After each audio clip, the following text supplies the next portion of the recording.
喺即係開咪之前，我哋傾咗陣偈啦，咁就發覺原來全香港咧得3位嘅啫，冇錯，係啦，即係有一個註冊嘅資格啦，咁就佢係得3位嘅啫。咁究竟稀有嘅，究竟咩嘢係得3位咁少嘅咧？香港咁啊，不如請埋佢一齊出嚟傾下就係阿 Jo。阿 Jo 你好 ，Hello， 大家好，大家好。做盛行噶？其實我就係一個遺體防腐師嚟嘅。遺體防腐師係殯儀遺體防腐師。係咁就係，最近唔係全香港得3個啊？你嗰個專業嘅註冊資格係咩資格咧？咁我自己本人我就係英聯邦防腐師會註冊嘅。係啦。呢一個專業就係香港得3個人嘅啫。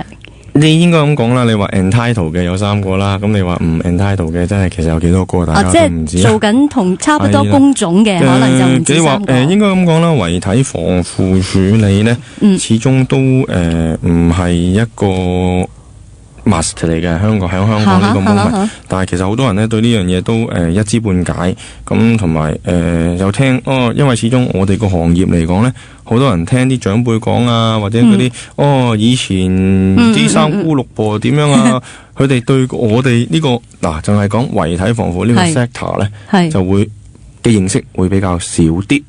係真嘅吓，我都唔係好識嘅。雖然阿 Jo 係我啲朋友，即係唔知佢實際工作係點樣。係冇錯。不如介紹下先。其實遺體防腐係做咩？係咪即係好似大家咁講，打啲防腐劑落去個身度就得噶啦？定還是係好複雜嘅咧？其實我細個諗住咧，係應該係浸落一缸水，即係浸咗一缸防腐。你嗰個浸落去咧，其實講遺體防腐咧，就遠響古埃及時候已經有。所以我淨係識呢一種。你最初期嘅遺體防腐係乜嘢嘅？木乃伊啦，以前點樣製木乃伊啊？咪浸落嗰啲乳香啊，跟住用啲咩紗布啊嗰啲，好經過一輪好複雜嘅風乾啊，各樣嘢啊嘅程序去做咯。但係你話香港，應該咁講啦，所有英聯邦國家遺體防腐係咪一個需要呢？咁而家好多政府呢都將呢樣嘢列入做係有需要嘅。原因就並唔係話去防腐個遺體或者唔想去腐爛，而係最重要嘅呢就係消毒。再加上呢，香港而家嗰個殯儀業呢有一個好明顯嘅唔同咗啦，比起以前就今時今日着咗80%以上呢都會係火葬。係啦，咁而家呢火葬嚟講呢，你閒地你講緊可能3個禮拜開外嘅事幹啦。咁你話如果啲朋友through 我去處理一個 funeral service 嘅話呢，我自己我都會強烈建議，甚至呢規定佢哋一定要做個遺體防腐處理。因為點解呢？咁我要交代到你先得噶嘛。我成日都問大家，你做一個呢個 funeral，到底你係為死人做啊，定係為生人做？咁如果你話個9成9都話我為死人做嘅，咁如果我話你為係過身嗰個人去做嘅話，你最緊要你連佢個遺體你都未處理好嘅話，你同我講乜嘢啫？咁我哋已經成件事做唔妥當啦，係咪？咁你話就算你話我乜嘢儀式乜嘢宗教儀式，我覺得唔係重點，買乜嘢棺木唔係重點，成個規模係點樣都唔係重點，而最重要嘅一樣嘢就係你首先對個先人嘅尊重。咁而呢，我哋最低限度做到嘅嘢就話，喂，大佬啊，你到事發當日你唔臭先得噶，咁你一定要妥當先噶。如果你話喂個主角都有問題嘅話，咁你點做咧？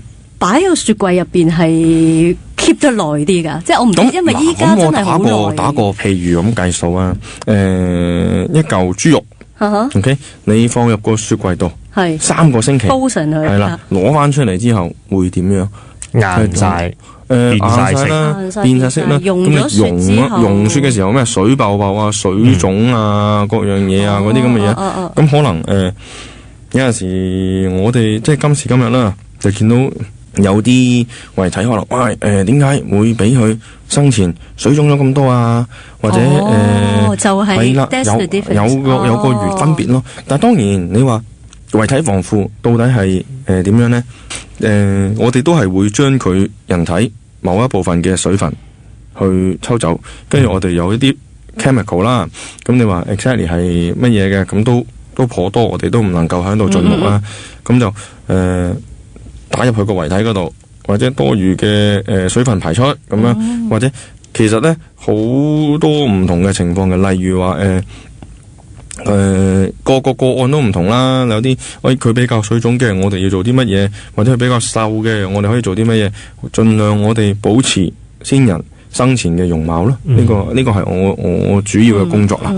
咁另外咧，其實你話可能話遺體防腐就係一樣嘢啦。咁到底遺體化妝同防腐有冇關係呢？其實就有直接嘅關係，因為點解呢？原則上呢，咁我都係有處理埋個遺體化妝嘅。咁但係你話compulsory 地即係啲朋友俾面啦，咁就信我，就話不如咁阿 Jo 你幫我安排埋成個喪禮啦。總之信你噶啦嚇，你幫我搞掂啦咁。多謝各位支持啦，咁你話如果我幫到手嘅，我一定盡量幫。咁你話揾得我嘅都係老友啦，或者係啲朋友嘅 referral。你話9成9揾我嘅老友記都係啲朋友介紹嘅。咁我就算點都好，我一定要交代翻，成件事情我哋做得妥當啦。呢個咁就係一個成個套餐形式，我覺得係。其實咧，你哋應該咁講啦。你今時今日咧，我哋睇到好多可能報章啊、internet 佢哋咧。repackage 嗰個成樣嘢，即係我自己覺得咧，其實呢樣嘢就唔應該將嗰個商業味放得咁濃嘅，係啦，即係呢啲首先唔係話一條龍服務啦，呢個 terms 而家我哋今時今日好多，我有 agent 有一條龍服務，咁個人做法都唔同，或者有啲人可能去接受啲呢樣嘢，咁但係你問我，其實呢一個遺體防腐好，殯葬安排好，其實都我認為係一度都幾專門嘅嘢。例如你話，譬如話你婚宴或者 event，你都會揾翻一定嗰啲專業人士去安排啦。咁其實你話嗰個殯葬嗰度，其實我覺得個 principle 係一樣嘅。尤其是你話我之前做過嘅工作。你話安排個 event， 其實我覺得同我今時今日嘅工作咧都頗為雷同，咁所以你話咁究竟之前阿 Jo 做啲咩工作？我哋休息一陣先，轉頭翻嚟講下，究竟同而家嗰份嘢有啲咩關係？我諗唔到任何一個行業咧係同佢而家做緊嗰樣嘢係有關係。就係化妝，佢頭先所講嘅賣化妝品。休息一陣啦，咁繼續一齊傾偈。冇錯，係今日好特別嘅嘉賓。你估唔估到先？我知咯，因為我識阿祖噶嘛，阿 Jo 啊。係因為其實我就冇可能估到有啲咩行業係同殯儀有得揮嘅咧，就係你祖家做嘅本行，你係我懷疑，即係我阿媽嗰代同佢對上一代同阿 Jo 對上一代咧，可以對接到嘅。係即係可能係互相認識，大家點個頭 say 個 hi 嘅可以。可能因為當年咧係個行仲窄啲嘅，仲即係冇咁多人啦。啲人close 啲嘅，我覺得上一輩嗰啲人咧個關係近啲咧，咁會認識深啲嘅。OK 就算唔係真係成日見啊，都會知道行內邊個有聽過，或者有幾時食飯啊，嗰啲咩聯會啊食飯啦，有見過有打下招呼啊，咁都會噶佢哋。係咁，但係就應該就唔係做紙紮噶啦。你讀啲咩嘅？係咯，冇紙紮讀嘅。其實咧，我自己本身啦，我大學時候咧，我第一個學位咧就係 International Hotel and Tourism Management 嘅，即係酒店旅遊業啦。係啦。咁當我畢咗業之後咧，咁其實我就翻到嚟香港，主要咧我都係安排一啲 event 咁樣嘅。咁你話做一啲展覽啊咁樣，所以你話其實同我而家嗰個工作啦，咁而家我有做呢個殯葬安排啊。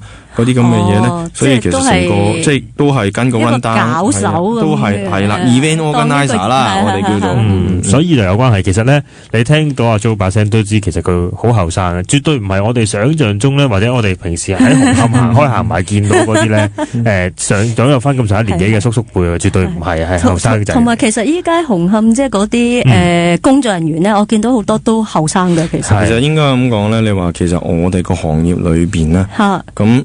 都係家族式咁樣做落嚟，好多時可能咧個個都同話上一輩係有一一定嘅關係啊。即係正如你話紙紮咁，你都好承傳落嚟啊。但係而家就好多嘢就因為人工貴啦，香港係地方啦。我覺得人工唔係最主要因素，而係地方貴。咁你話都好多時北上咗噶啦，嗰啲工廠啊嗰樣嘢。但係你話至於我哋殯儀業裏頭咁講啦，其實都好多時都係會話屋企人有楞住咁樣嚟做噶啦。係咁係咪？我知道早年咧就係師傅制噶嘛，通常就如果我爸做嗰行係嘛，咁跟住阿仔就都入行。冇錯，咁就跟師傅咁樣。師徒制啦，佢哋叫做係啦，好似講我爸爸咁係啦。咁我爸爸咧都係一個遺體化妝師嚟嘅。咁其實佢都。我自己覺得咧，佢都有一定嘅知名度嘅。咁你佢亦都係師徒制咁樣跟一個著名嘅遺體化妝師一路咁樣做落嚟咯。阿 Jo 你自細都喺殯儀館出入噶啦，會跟佢睇下爹哋工作咁噶，會唔會啊？嗱，其實咁講啦，我覺得而家其實每一樣嘢都係講習慣啦。你話我自己細個，因為以前咧。嗰個殯儀業咧就都好旺盛噶，變咗我哋話，因為佢哋個工時都好長啊。你話我哋三兄弟姊妹要都去公司度揾爸爸咁樣一齊去返屋企係啦，或者出街食飯啊咁樣，甚或之我媽都有都有幫到呢個工作㗎，係啊。咁即係真係你自細就已經喺呢個行業浸入。冇錯，甚至到而家咧，我仔仔啊，有陣時喂，我哋之後去邊度食飯嘅，佢都嚟公司揾咗我先。所以你話喂，有冇話驚唔驚，怪唔怪？其實我覺得任何嘢都係講習慣嘅啫。但係你公司應該係好正常嘅寫字樓嚟嘅啫，係嘛？乜睇唔到啲？其實你話我公司你一行入去咁啲禮堂啊咁樣嘅啫，都係你話寫字樓，咁當然係又係寫字樓啦。但係你話都係經翻嗰度，但係你公司大酒店嘅大門口入去咁樣。你問我個仔，哇佢反而覺得好有趣啊！呢啲哇爹哋嗰度有個大燈籠啊，嗰度有啲公仔啊，我話你搞時搞啊，你唔好搞爛人哋啲嘢。我都話啦，我唔驚噶，嗰啲紙紮嗰啲公仔咧，我哋細個你攞嚟當燈座啊嘛。攞嗰啲頭嚟，我同我哥咧就攞嗰啲紙紮公仔粉紅色嗰啲頭咧，攞嚟玩咯。係，跟住而家嗰啲就發泡膠嚟噶啦，好易整爛。我哋攞前抹嘴噶細個。所以你話驚唔驚？真係唔係話有啲咩特別嘢，樣嘢都係講習慣嘅。係，好同意。OK，咁但係由即係都算叫由細到大喺嗰度出入，咁就冇咗話習慣唔習慣嘅問題。但係當你真係要行入嗰個行業啦，每一日都對住唔同嘅遺體要去做防腐嘅時候，有冇啲心理關口要衝破之？其實當年咧呢個好好嘅問題嚟嗱，當年我就從酒店業咁計啦，轉去呢個讀呢個遺體防腐啦，或者遺體解剖啦。哇！我都掙扎咗好耐，喂，到底做唔做好咧？咁你話其實即係當年我就後生啦，我就話喂，都乜都試下啦。咁你唔試點知自己得唔得咧？咁即係同我記得嗰陣時，我仲同我細佬傾，喂，你話好唔好去試下呢樣嘢咧？咁我細佬話，喂，你梗係你去試下，係啦，我好理解。試下阿哥嚟噶嘛，梗係阿哥做咗阿爸就唔會理我叫我入行啊嘛。咁我細佬嘅佢自己係讀嘅化學嘅，我細佬就咁去做嗰啲水務工程嘅，咁佢所以佢之後佢而家留喺澳洲啦，咁佢幫我做嗰啲水務工程佢都相當好。咁你話當年我真係都幾諗咗好耐㗎，諗咗喂到底去唔去嘗試咧？咁但係你話自己睇嗰啲書，哇 O 唔 OK 咧？咁其實望下，都係做嘢啫，咁冇乜特別啦。咁跟住咁過咗嗰個關口，你就 OK 噶啦。最難過係啲咩咧？其實嗱，課我嚟講咧，即係每樣嘢做每一樣嘢啦，唔好講話搞遺體咁計數啦，都要有一個好嘅啟蒙老師。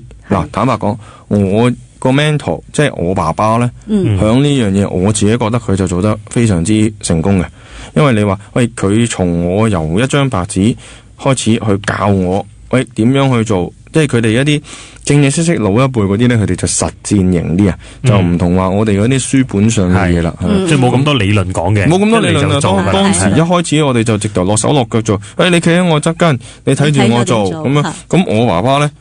係一個都相當了不起嘅防腐師嚟嘅，係啊。咁你話好多響香港嘅好著名嘅 case 咧，都係佢處理嘅，而做出嚟個成績係相當好嘅。咁你話今時今日佢都仍然係落手落腳做啦，咁好多人都知道佢都好好嘅。咁你話佢俾我個開頭咧，帶我去開始去做呢樣嘢嘅時候，咁佢輔導、心理輔導啊，各樣嘢咧都做得相當好，令到我都好容易入局啊！正正式式。咁啊，其實喺我真係好多嘢關於防腐師呢個工作想問。頭先你話同化妝嗰啲關係，絕對係有啲咩關係？係咪要做咗防腐先化妝定還是？等於其實好簡單啦，我成日咧都將我哋而家殯儀嘅嘢咧就 link up 咗響呢個酒店業嘅。我成日都話，等於一個廚師係啊，你去煮好一道菜嘅時候，需要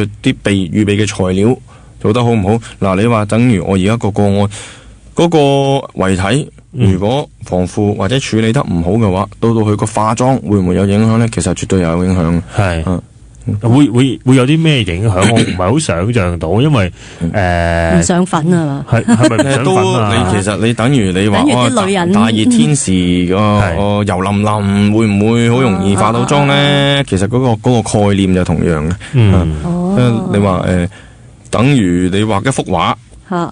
張畫紙都係濕嘅，咁你點樣去期望啲顏色去整上去咧？咁所以就係咁。OK， 我哋呢要休息一陣先，轉頭翻嚟仲有好多嘢想知。轉頭咧就阿 Rosa 喺度啦，咁就請埋一位嘉賓，佢就係一位防腐師嚟嘅。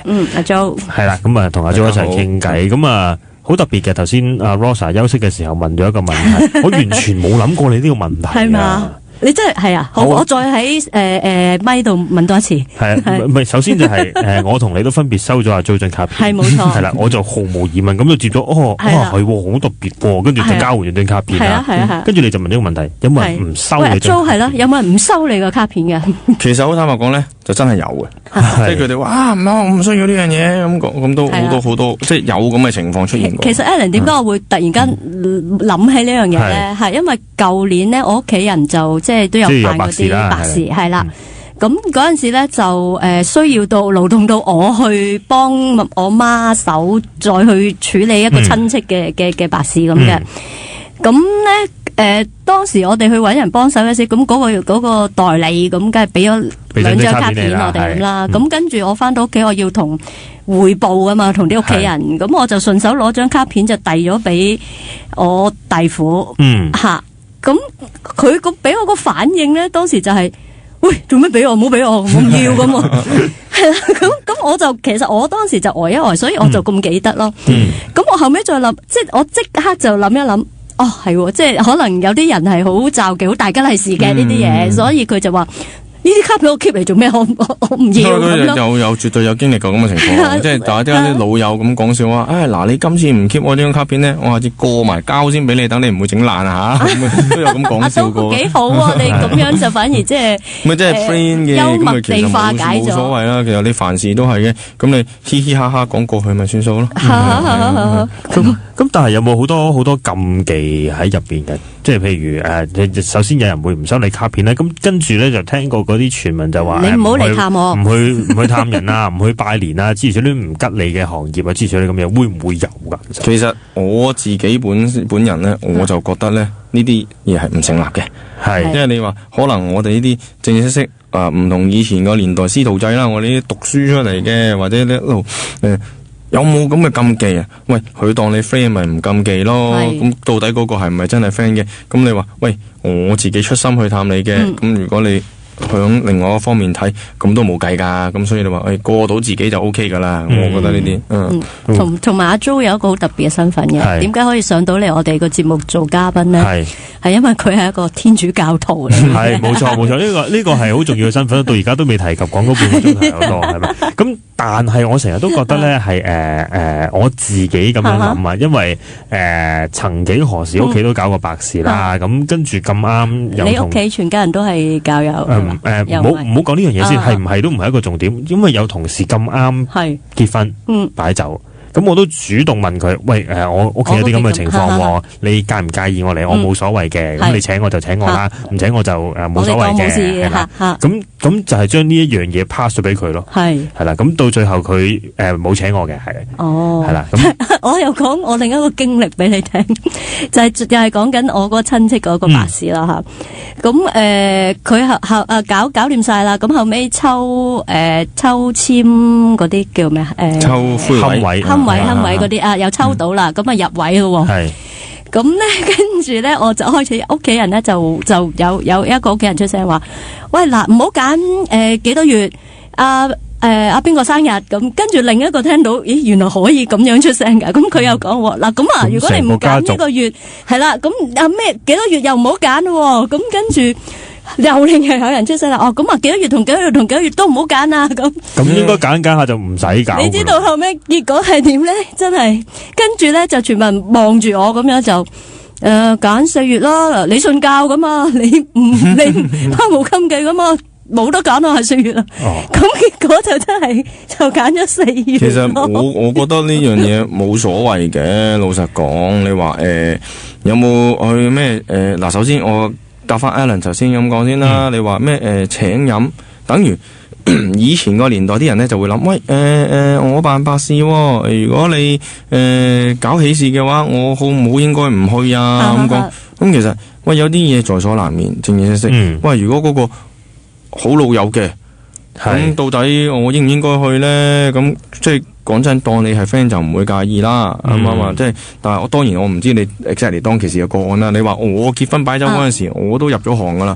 喂，咁老實講，我離親嗰啲係行家啦。我離親嗰啲都啱啱響殯儀館度過嚟嘅，唔通我有問題咩？嗰度喂講成100人殯儀館人嚟噶喎，唔通我介意啊？係咪先？咁你話冇得咁計較。至於你另外頭先講話撞啊嘛，嗰個咩揀日子？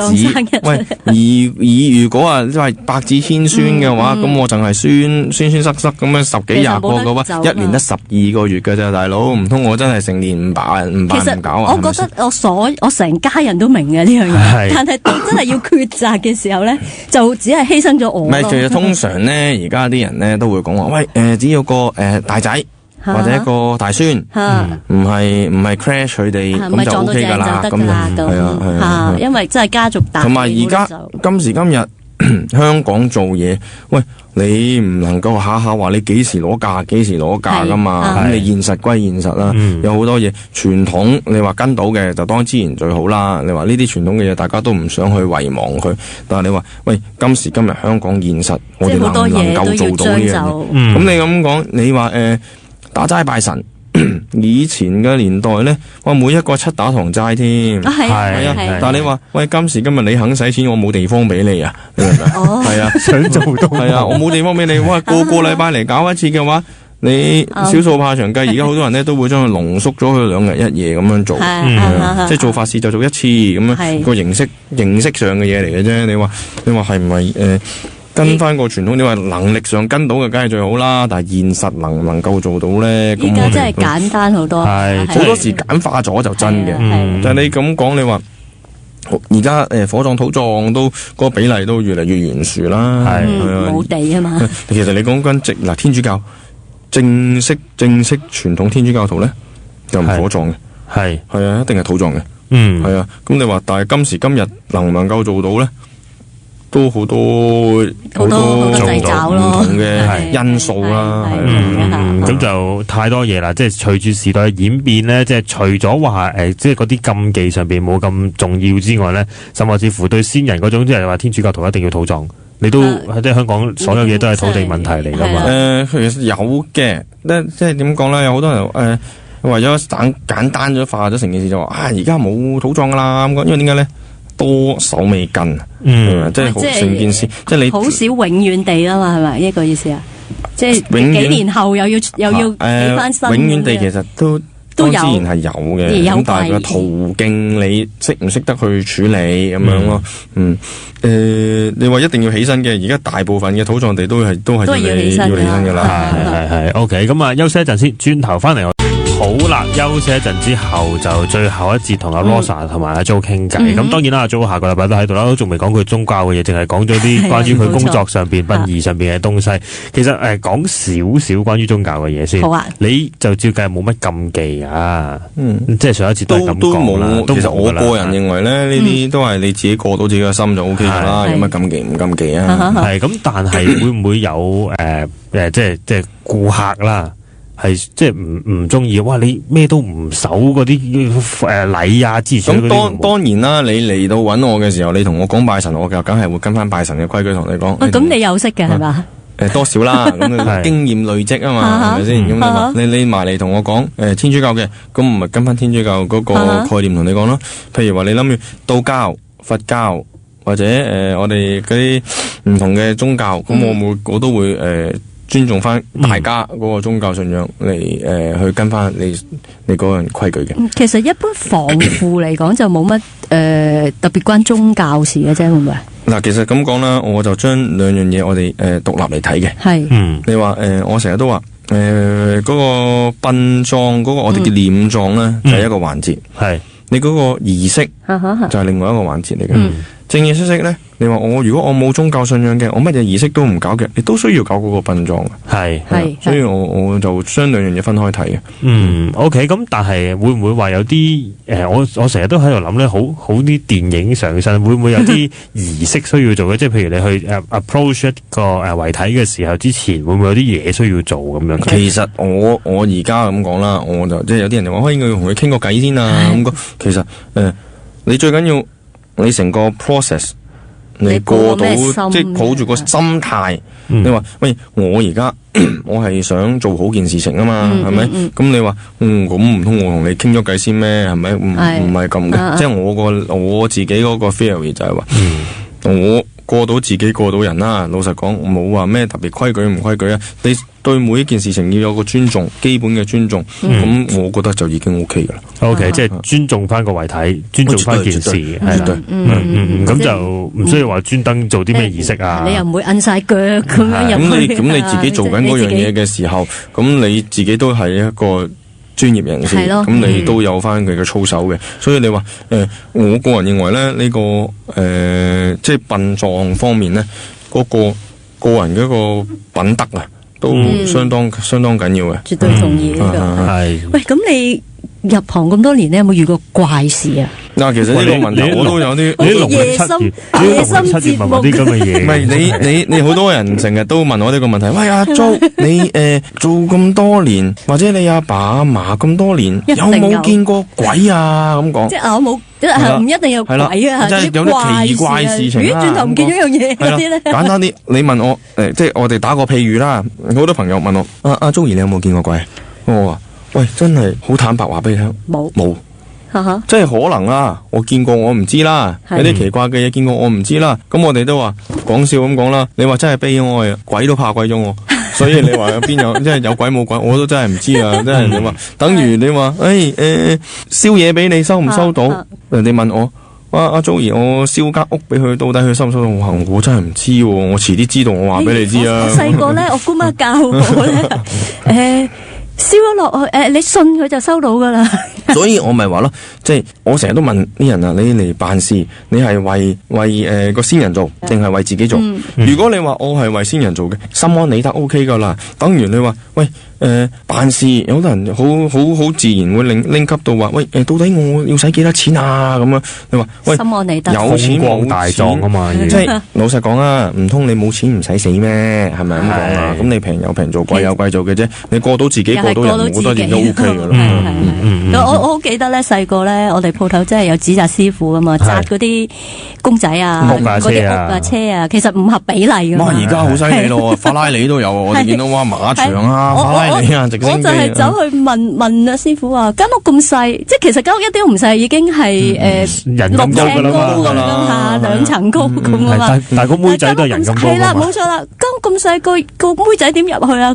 咁啊師傅就話俾我聽，燒到落去會變噶啦。咁呢樣嗱，佢可能佢而家咧就可以話到俾你聽啊。我唔知做嗰個仲喺唔喺度啊。咁你話到第日，可能我哋大家都有機會去翻勾到呢個答案嘅。但係呢個 moment 你同我大家都仲坐喺度。但我細個就好滿意咯，即係原來係咁嘅。OK， 咁啊，所以其實好多嘢需要去求真。所以我個人覺得咧，你只要心安理得，我做嗰樣嘢，我覺得OK 咯，咁就已經 OK 噶啦。即係你有個 judgment， 你話我覺得係可以接受嘅，我能力範圍可以做到嘅，咁已經 OK 噶啦。你問我嘅話，即係其實唔需要話太多嘢，最緊要自己心安理得，係啦，同埋即係搞清楚個重點係為咗自己做定還是為咗先人做咧，係啦。咁啊呢一樣嘢就明白到就知道啦。咁其實一個 case 大約要做幾耐啊？你意思係嗰個防腐嘅過程，其實個 case 唔同。例如你話冇事冇幹，梗係快手啦。咁你話即係快就等於幾耐到啊？等於你話其實即係個案唔同嘅，有啲譬如話車禍啊，嗰啲就有特別嘅意外啊，嗰啲咧可能搞到若干嘅時間嘅。你話普通嘅遺體防腐處理，其實我哋唔係話做一個手術。而係我哋係成個過程，譬如話你響佢將個老人家嚟咗我度，或者先咁講啊，先人嚟咗我度嘅時候，佢會響我度嘅停留嘅時間裏頭，每一天都有變化噶嘛，係咪？唔係話我今日同佢做完個遺體防腐處理，我就唔使理佢擺喺度，其實就並唔係嘅。我哋每一日都睇緊佢嗰個進度，等於你話我唔係一個魔術師啊嘛，係咪？我係一個防腐師，等於你話我個老人家可能生前就做嗰啲吊針啊，令到佢個人好水腫啊。咁你問阿周會唔會有辦法令到佢消咗嗰啲水腫啊？當然有啦，但係就要時間係啦，我唔能夠 guarantee 去100%，但係我會睇唔同嘅個案做唔同嘅嘢咯。譬如話好多㗎，而家你譬如話嗰啲遺體嗰個情況好惡劣嘅，翻嚟我哋要點樣做？跳樓嘅或者車禍嘅，我哋要點樣？所以個 case 都唔同。所以即係其實一般都起碼你跟一個 case 要跟幾日啦，係咪咁？絕對係啊！因為你譬如話你做完第一個部分，到底我之後殿後嘅工作係要幾耐？可能佢留3個禮拜嘅，咁我每日都要睇下佢個 process， 或者會唔會有唔同嘅變化啊嘛。咁但係你一收到個遺體，你第一樣嘢會做啲咩咧？其實無論任何情況都好，其實任何情況底下咧，我都認為係個衛生最緊要嘅。係都係其實遺體防腐，我哋講防腐啦。其實佢重要嘅因素咧，就係將嗰個遺體去消毒，殺菌係啦，去防止佢個身體去腐化，或者啲細菌去繼續去滋生。咁樣，即係我成日都話啦，我係一個防腐師，我能夠將一個未腐化嘅遺體去防止佢腐化，保存，但係我唔能夠將一個已腐化嘅遺體去令佢變翻好。係啦，OK， 即係總之就係你嚟到嗰個樣，我就 keep 住去到佢走嘅時候都係嗰個樣，即係可以有改善到嘅，譬如話有啲水腫嘅，我能唔能夠燒到？有啲老人家好介懷㗎，話我隻腳咁樣。佢搞到咁樣，我點樣同佢着到鞋啊？有冇辦法同佢着到鞋啊？冇理由叫佢唔着鞋走噶嘛？咁講咁，所以我哋都有唔同嘅方法去對應嘅。OK， 咁啊，今個鐘頭嘅時間係差唔多啦。好快啊！係啊，咁啊，下個星期我哋繼續講下做宗教上面嘅嘢，一啲都未講過。我哋下一集再講。今日唔該晒阿 Jo坐咗喺度。Hello Rosa。Hello Alan， 點解你把聲咁奇怪嘅？唔係因為上個星期咧就同一位好特別嘅嘉賓傾咗偈。咁你農曆7月咧就請位咁嘅嘉賓過嚟，係啦，咁就講咗好多關於佢自己嘅工作嘅嘢啦。咁就係一位喺呢個殯儀業服務嘅人士，咁啊係一位防腐師嚟嘅。全香港係啦，有某一個有一個探頭嘅3個註冊啦，係啦，註冊嘅，咁啊得3個啫。咁啊，今個星期咧過咗個農曆7月啦，邁向中秋節啊！我哋而家係啦，咁啊已經有農曆8月嘅時候，所以就蹬下咁蹬出嚟，咁捱咗成個禮拜。我哋乜都講得嘅。你講關農曆7月，咁我上啱早輪啦，有個朋友同我講，喂，Joey，呢輪不過同你講，你都可能會知噶啦。佢話咩事啊？你講我聽啦，咩事？我以為有啲咩事，好緊急同我講。呢輪記得早啲翻屋企啊！咁我點解？ 7月啊嘛，你唔早啲翻嚟，傻噶！唔使唔好挨埋牆呢行啊！啲係阿嫲嗰輩先會講嘅啫喎。後生女嚟啫嘛，後生仔後生女，大家食飯嘅時候講，哇，好似煞有介事咁。傻噶！我話你真係唔好諗咁多啦。每日都喺嗰邊翻工㗎。好笑啊！我話係即係因為細個嘅時候，阿嫲都係咁啊，夜晚唔好咁夜翻屋企啊，行路唔好行側邊啊，又唔好踩到啲街衣啊，諸如此類嗰啲。等於咧，我有陣時咧同朋友食飯，朋友話食完飯車翻你去公司度攞車啦咁樣，係嘛？喂，但係你即係有冇搞錯啊？你車要我呢啲夜媽媽走翻去紅磡啊？咁我話冇所謂㗎，定啲嚟啊！你冇所謂，你百毒不侵，佢可能佢哋會好介意，係啊，即係始終都仲有人係介意呢。其實咧應該咁講啊，你自己個心覺得 OK 就 OK 㗎啦。我成日都話，即係嗰啲咩古古怪怪嗰啲嘢，因為你心靈空虛咯，你咪覺得古怪咯，係咪先？你話如果你有一定嘅信念嘅話，呢啲嘢 OK 噶，冇問題嘅。咁你相信啲咩？你個信念係咩啊？係即係你幫咗佢哋就唔會嚟搞你啊？一話你係一個天主教徒，所以你就唔驚啦？一話係啲咩咧？其實咁講啦，我自己咧，你話驚唔驚，信唔信咧？我自己個人嘅經歷，我話俾你聽。自從我其實我細個都好中意睇嗰啲古靈精怪嘅故事嘅。但係咧講真嘅，我自從我開始咗響殯儀業做嘢嘅時候咧，我就冇再睇呢啲故事。點解咧？點解咧？見晒啦，唔係啊！你潛移默化，你明唔明？你話日有所思，夜有所夢，你諗就有噶啦，你唔諗就冇噶啦。費事自己諗。喂，我日日喺度對住雷同嘅嘢。喂，我睇電視睇得多，有個 image 嘛，我唔想將嗰個 image 帶咗去我工作度，同埋呢啲嘢真真假假。喂，你唔諗就冇噶啦。即係我自己嘅心態就會係咁。即係等於我太太都話：喂，你唔好睇埋啲咁嘅嘢啦，你翻工啊嘛。咁我其實佢啱。即係話，即係佢當然啦。佢話嗰個信念，你覺得係有嘅就有，冇嘅就冇噶啦。你太太係咪行內人啊？唔係。係你當初追佢嘅時候轉咗行未啊？其實咧，我太太咧，我響讀大學嘅時候識佢嘅，係啦。咁所以原則上咧，當其時佢都唔知道我屋企係involve 一啲殯儀業嘅嘢。咁再講我翻嚟讀完書翻嚟，我係初係做酒店業噶嘛，係知道。咁都未正式involve任何殯儀嘅。所以但係呢個叫做咩啊？我哋吸引力法則啊！我哋成日話，你覺得有就有，冇就冇噶啦。咁你話你想要嗰樣嘢，你話俾你聽得咪 OK 咯，係咪？你話講下就係噶啦咁。所以你就盡量避開咗啲古靈精怪嘢。我盡量冇睇啊！我電視都少睇啦，尤其是我而家有小朋友喺屋企，我電視都唔開。OK， 即係個電視攞嚟係裝飾嚟嘅。呢個仔肯噶，即係唔會女你要睇電視噶。你應該咁睇，自細訓練佢。你唔好俾佢有比較就得啦。係，即係當佢唔知電視原來開着咗係咁多嘢睇嘅時候，佢其實當然有啦。我冇教佢用平板電腦噶。你知佢自己攞起嘅時候，喂，爹哋，我想玩乜，因為我俾你，我 lock 咗嘅，你有本事你咪開。點解佢會識咧？因為你平時見到你用啊嘛，係啊，見到你用啊嘛，點樣 unlock 嘅？你估佢傻噶？而家啲僆仔幾鬼醒。你真係講得啱，我個侄咧4歲啫嘛，嗰陣時佢識 unlock 我嘅手機。同埋咧，我覺得佢就睇過一次咯。有一樣嘢，我太太講得好啱。呢啲電子產品，你梗係盡量得嘅話，佢咁細個，梗係冇俾佢掂啦。你休佢唔識啊？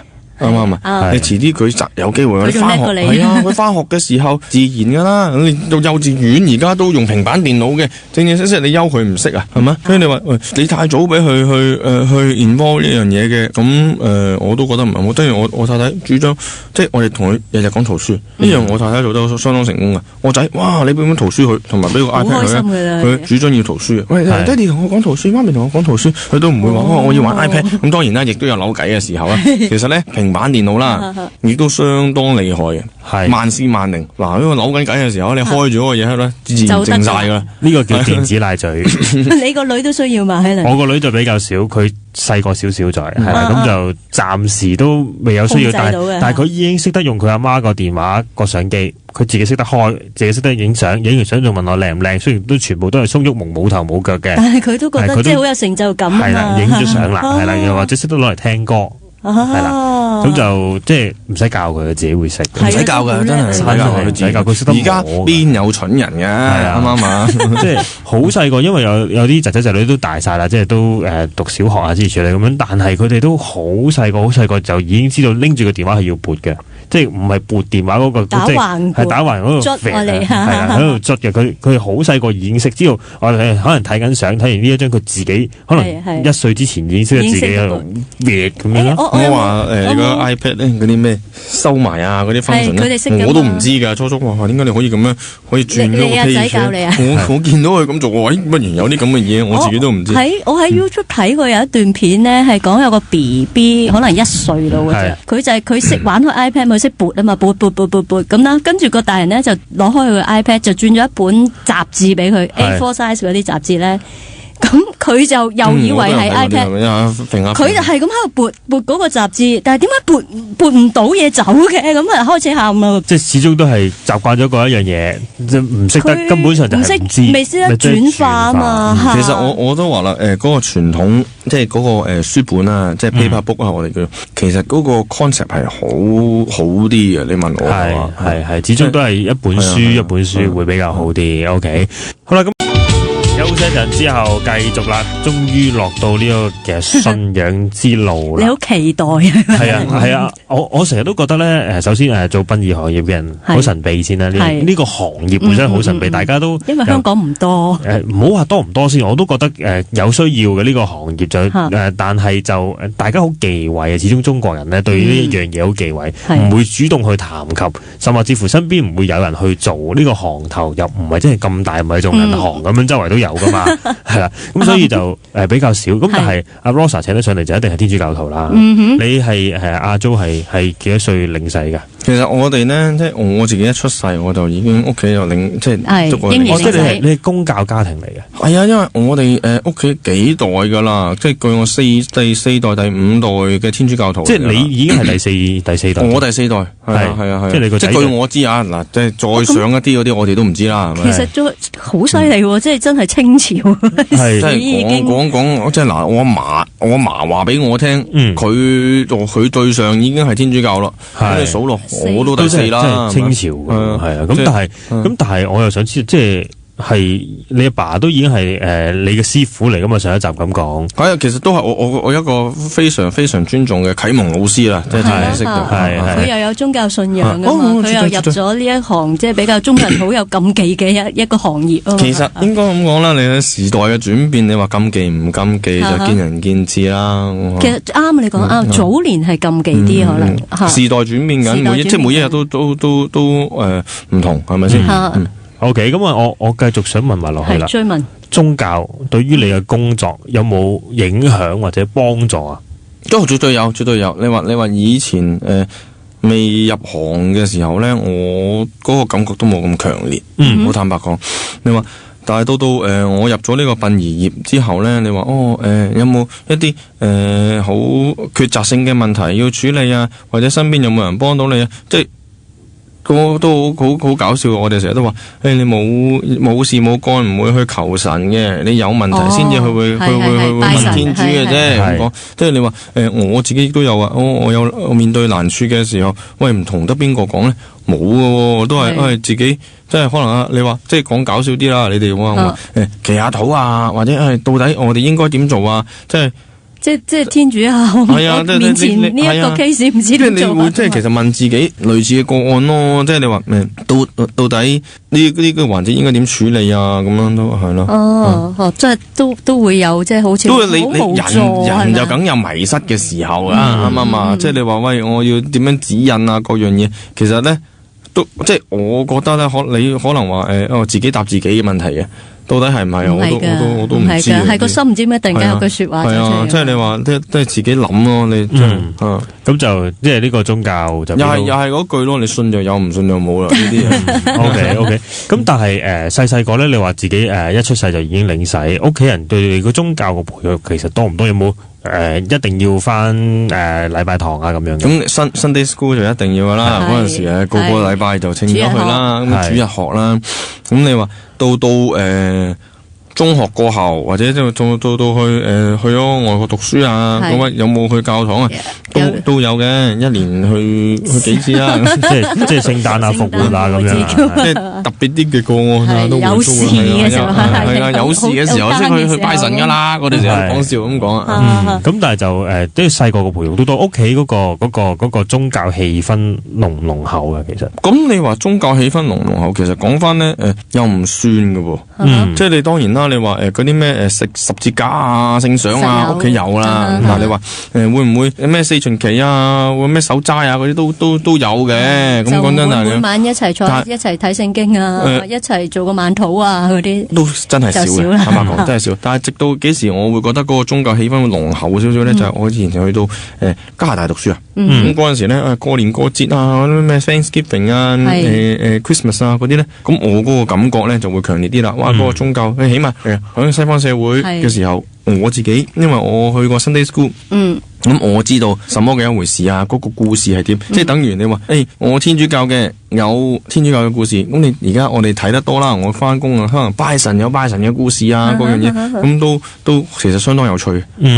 即係唔同嘅故事都相當有趣，咁但係可能喺外國讀書，始終都係外國人嘅地方，可能嗰個佢哋自己本身嘅感染力啊，冇錯，同埋你自己孤身隻影咁喺外國又可能嗰個感覺會強啲嘅。咁同埋我就會覺得係外國咧，即係始終佢哋 Thanksgiving 嗰啲咧係大節，都我哋過冬咁樣噶嘛，冇錯。咁所以 Thanksgiving 都係個等於過冬啊，係啊。咁所以佢哋就會好重視呢樣嘢，所以我未感受過，我唔知會係點樣係啦。咁但係就即係你譬如你喺加拿大嘅時候，就完全感受到呢一樣嘢。咁但係喺翻嚟香港，你而家做嘢就話可能有事嘅時候先至會去揾下天主幫手。都唔好有事嘅時候咧，可能感恩嘅時候咁我哋都會有。係即係無論有事有冇好冇事都好啦，即係感恩都會揾下天主。咁但係工作上邊咧，有冇啲咩特別嘅時候，即係可能祈個禱先行入去啊，之類嗰啲又冇噶？其實咧就真係冇嘅。即係呢個工作就還工作。你首先咧，我就將兩樣嘢我就會分得好開嘅。我私人嘅私事同埋公事，我係完全要分開處理啦。因為咁呢啲即係我哋有我哋嘅操守啊。譬如啦，我今日我係嚟做嘢嘅，我成日都話。咁你話至於你咩宗教信仰啊，你什麼嘢啊嗰啲咧，我會擺埋一邊先嘅。即係我係處理緊嗰個 service 嘅時候，我就會係一個工作嘅一個工作模式啦，係啦。OK， 咁就即係唔會話專登話將自己嘅宗教擺咗喺工作。冇嘅，因為點解咧？你個客人揾你或者個朋友揾你，都係有唔同嘅宗教信仰啊嘛。係咁如果人哋係拜神嘅，你就咁拜神都有拜神嘅故事啊。祈個禱先咁先至開工，咁可能即係。會有啲怪，即係大家都佢屋企人知道就可能即係覺得有啲衝突啊咁樣。OK， 我哋呢度唞唞先，聽新聞團人間嘅時間。Rosa，我哋講咗一啲嘅宗教嘅背景之後咧，即係阿 Jo 嘅宗教背景之後咧，我決定都係問翻佢嗰行嘅嘢多，太吸引啦。好啊，你覺得阿 Jo 咧一路同我哋傾偈咧，佢都相對真係幾樂觀噶。其實佢亦都有啲抽離，我都覺得即係工作就係工作，頭先佢上一次都有講，生活就係生活，工作就係工作，即係唔會將啲工作同生活撈埋一齊。係啦，甚至連個宗教都可以扯得咁開嘅。咁所以咧，於是乎我就好好奇咁想問阿 Jo，咁你工作上邊咧有冇啲嘢真係令你特別好深印象、好難忘嘅咧？嗱，好多人咧都有問我呢個問題，咁好自然咧，有啲人就會諗，你有冇做過一啲名人啊、各樣嘢啊嗰啲？嗱，坦白講。名人我又反而覺得喺你身上。我覺得咧，你問我名人咧，我睇得好開嘅。你個問題係，我又唔識你，正式你入到嚟都係一個 case。你係人，我係人咁啊。但係你話感覺較強烈少少嘅，亦都有陣時都幾好 touching 嘅，就係話去處理啲小朋友嘅個案，係啦，即係嗰啲3幾歲就過身啊嗰啲個案咧。我嗰個感覺就好強烈。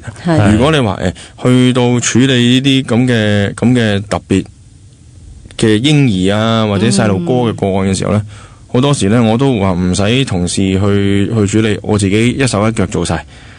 即係例如話嗰啲衣服啊剩啊嗰啲，我自己會親自同佢着晒，正正式式。細路仔嚟咗個世界幾耐啊？咁我都嘗試去將佢每一樣佢嘅 belongings 都俾翻佢，因為你話喂佢唔同我哋喎，你話我哋你活咗幾十年嘅，你衣服無數啊，各樣那樣啊，嗰啲你多一件少一件啫，但係細路哥我唔認同，因為點解咧？個爸爸媽媽當然都希望留翻最好嘅嘢俾子女啦，但係你話喂咁唔好彩，咁有啲咁特別嘅個案去過咗身嘅話，我好希望每一 every single pieces 都俾翻佢，所有嘢啦，係啊，細微嘅嘢都好。尤其是有陣時咧，好感觸嘅，即係見到呢細路哥嚟到我哋嗰度，啲少少嘅一件玩具啊，都爸爸媽媽咯，好希望放喺佢嘅手上高，我絕對冇問題，一定要同佢 keep 好佢，一定要同佢 keep 好佢，即係甚或至咧，到落個棺木嗰度嘅時候，因為呢啲係爸爸媽媽嘅心意嚟噶嘛，一定要俾翻佢，所以我感覺非常之強烈，或者可能係咁講咧，因為我以為人父啊，即係我有屋企有個細路哥喺度，哇！我感覺到更加強烈，即係變咗咧。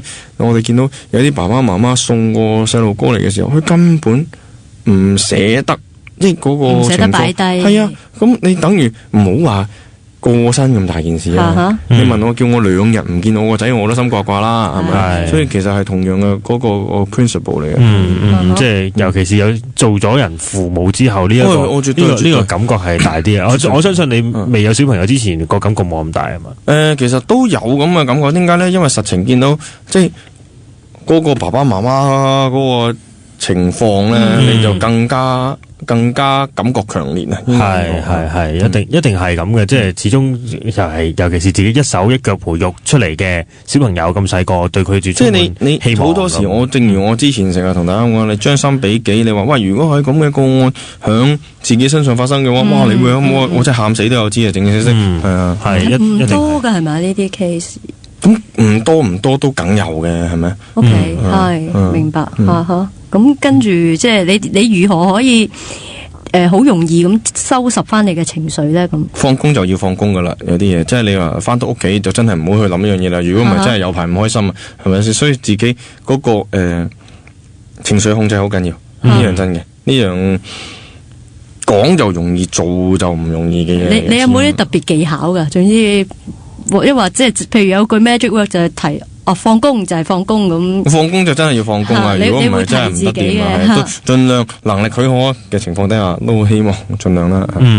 但係你會點樣做咧？實際上有啲咩動作、咩步驟要去做？喺屋企樓下行3個圈先走上去，定還是係點樣啊？呢個 good question 其實我自己都冇嘅，老實講，即係你翻到去即係。我哋同我仔一玩嘅時候，你就真係唔會再諗呢樣嘢啦。甚至可能放工，你着咗人啊，做第啲嘢嘅時候，就真係冇再諗。呢個非常之好，我覺得我係完全做唔到呢樣嘢。係首先就係譬如我啲節目嗰啲嘉賓有啲咩問題出現咗嘅時候咧，你就會纏繞住我個發夢都見到啊！真係。哇！咁你咧開始係工作壓力大啊？我一早已經有，一早已經有工作壓力大唔大呢啲嘢？即係我係好記得，我好多年前咧，10幾年前，我真係打份工咧，係我發夢都見到公司嗰份 form， 我喺度寫緊填緊嗰份 form。係。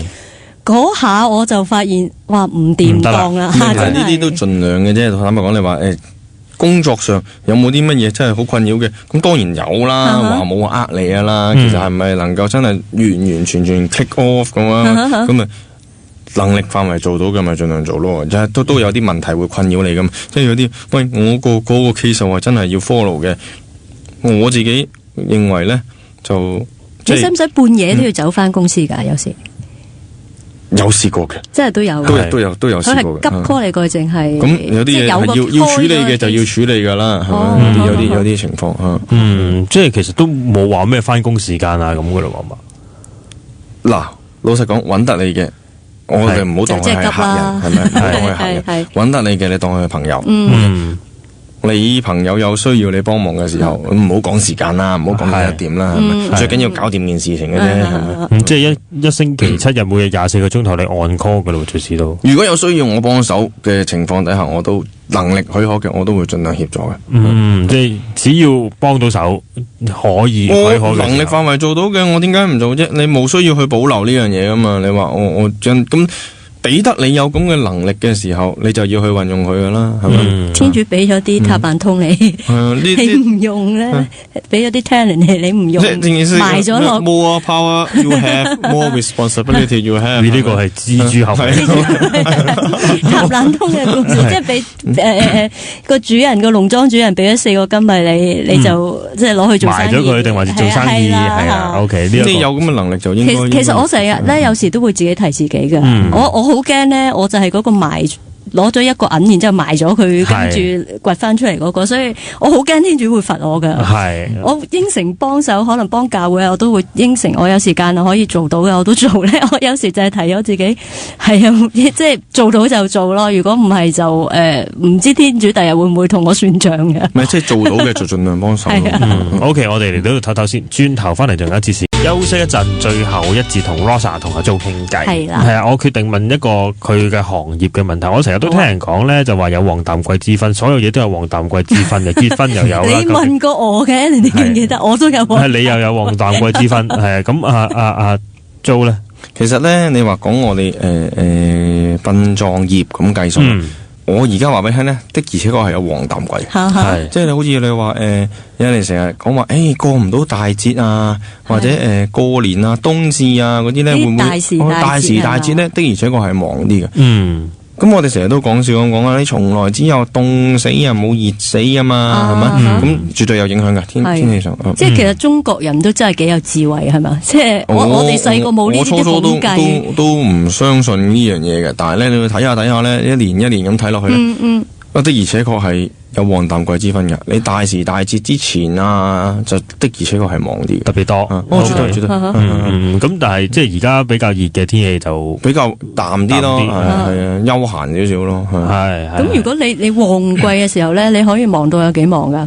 朝頭早你冇翻工時間噶啦，已經其實都真係相當忙嘅。有陣時你唔係話處理獨立一個個案啊嘛。我哋尤其是我哋輕鬆，可能話好即係同時間做緊好多樣嘢啊，咁樣嘅話就真係會踢急啲嘅。係。咁但係我再問得深入少少，即係譬如你公司咁計啊，最高峰試過有幾多遺體喺度擺咗喺度準備等緊出去嘅？都相當多噶，因為你話其實都full house，所以咁講啦。full house 即係有幾個位啊？我哋講每一日出嘅個案先啦，可能都幾十個個案啦。咁但係你話到底我哋會傳幾多咧？咁我哋都冇直接統計啊。OK， 即係都好多，真係好多，都相當即係忙啦，十分之忙啦，咁講啦。咁但係係咪去到出殯之前嗰一刻，你都依然係會每一日 monitor 住嘅？其實其實甚或至到我自己咁講啦，人哋委託得你去處理呢個個案嚟講咧，嗰個遺體嗰個 condition 咧，我會 involve 到直至去蓋棺為止嘅。甚或至咧落咗棺木之後，有啲情況，有啲家人話需要要求補裝，咁我都會好樂意去幫助佢嘅。因為始終可能會有啲揩花咗啊、剩啊嗰啲，咁你都希望最後一樣嘢為佢做妥當嘅，咁我能力範圍做到嘅，我都會盡量做。即係唔係話去咗個靈堂度就唔關你事噶啦。咁你始終可能佢會有移動到佢啊，或者有啲屋企人啊同佢即係接觸到佢，可能會覺得哇嗰個化妝可能有啲想改善嘅地方，或者佢生前佢中意嘅髮型嗰樣嘢啊，或者中意攬啲咩飾物啊咁樣。喂，我幫到你手，我盡量幫，冇所謂。總之你知道自己想點樣，你話俾我聽，我能力範圍做到嘅，我盡量協助你。原來咁，我就又想即係再好奇咁問下啦。如果你有試過啲即係真係最難搞嘅 case 咧？吓你搞幾耐？哇，都真係相當之耐嘅。如果你話講翻呢啲比較特殊嘅個案咧，譬如話有啲跳樓啊、交通意外啊嗰啲個案咧，真係需時去從佢成個 case 去 restructure 過晒佢啊，咁樣都需要若干嘅時間㗎，即係可能即係淨係嗰個 foundation work 都可能講緊幾日嘅時間㗎。OK，咁係咪即係根據你嘅行業操守，係咪有需要執翻整齊晒㗎？咁你話係個人嘅問題啫。咁我話我自己，我對呢樣嘢我就好要求都有要求嘅。即係你話喂，人哋即係你會見到，講翻我自己嘅親身經歷先啦。有啲可能話高空墮下嘅個案啊咁樣，哇！嗰個屋企人佢真係好 appreciate 你能夠整翻佢個容貌俾佢睇到，或者交通意外嘅咁佢嗰個剩低嘅屋企人就會見到，喂，我原本直頭可能爛晒，我根本都睇唔到個樣嘅。我唔係話能夠做到100%一樣，而係起碼 back in one piece 嘅話，咁人哋嗰個appreciation 咧，咁我哋感覺到咧，嗰種係即係工作滿足感，即係滿足啲咯。即係你話我能力做到嘅，我去幫到你手，你開心，咁我有我滿足。咁話咁係咯。咁即係話其實即係防腐師係唔單單真係防腐咁簡單嘅喎，你要可能真係冇咗一忽噶嘛。係啊，冇錯冇咗忽啊，咁你都要諗到方法去幫佢填翻嗰個部分啊。即係我哋叫做可能我哋應該咁講啦，我哋英文叫做 body restructure。係啊，有陣時譬如話個面容有啲唔同咗啊，性啊咁樣，盡量響佢有限度嗰個資源底下，即係能夠同佢整翻好佢個容貌。咁我哋都會希望盡量協助到。其實咪最着重係個容貌咧，其他都可以話冇咁着重，因為始終都有衫着住。有被咁如果你話其實都有啲好特別嘅個案，你自己唔整好佢，你自己個關都過唔到嘅話，我點同人講咧？係咪啲手腳腳咁樣？你梗係一定要齊啦，係咪？所以你話喂，總言之個 presentation OK 嘅。咁就係最緊要。OK， 即係最緊要，即係過到自己個關，始終都係你講咗咁耐咧，都係最緊要係過到自己個關就 OK 啦。所以我都成日都話要放個心出嚟做咯。我認識阿 Jo，同埋喺呢個交談裏邊咧，我都覺得佢真係佢好我唔知可唔可以講話佢好喜歡佢嘅工作咧？好似好奇怪啊！係嘛？我可唔可以話你都好熱愛你嘅工作嘅？其實你話嗰個工作滿足感我有嘅，我有滿足感嘅。但係你話係咪熱愛工作咧？呢個係一個工作咯，熱唔熱愛？好抽離啊！佢仲係始終都係抽離，都冇去考究過話熱唔熱愛啦。即係你話喺工作裏邊尋求到滿足感，咁同埋我相信你無論做邊個行業，你都係好尊重你嘅工作嘅一個人咯。其實絕對啦，我覺得你等於你話我呢個作為如果我係做個司機，我又有司機嘅操守，係咯。你做醫生有醫生嘅操守，其實係同樣嘅道理嘅。我想問翻前少少一個問題，即係頭先可能就話遇到啲棘手嘅個案，可能個面容都出現咗啲問題啊，整唔翻好啊之類，你會唔會問啲先人嘅家人攞翻啲相嚟對比下？其實有啲佢哋都好主動㗎，即係講真，你話某一啲特別嘅個案，根本我連佢個面容都非，即係嗰個佢我唔識佢㗎。首先就仲要做話，佢原本個樣係點嘅？好多屋企人咧都好主動話，我拎咗上嚟俾你睇下，佢生前個樣係點啊？咁樣希望能夠幫到手啦。咁我哋都會要做啲資料搜集嘅。咁就即係盡量都係跟翻啲相啊，生前嗰個希望可以盡量做到幾多就做幾多，盡量做到幾多就做幾多咯。OK，咁啊，節目時間嚟到呢度差唔多啦，同咁好多謝大家先，係啦，我哋呢2個禮拜就學多咗好多嘢。係啊，呢個行業嘅分享咁啊，好似咁啊，今日唔該晒阿Jo先。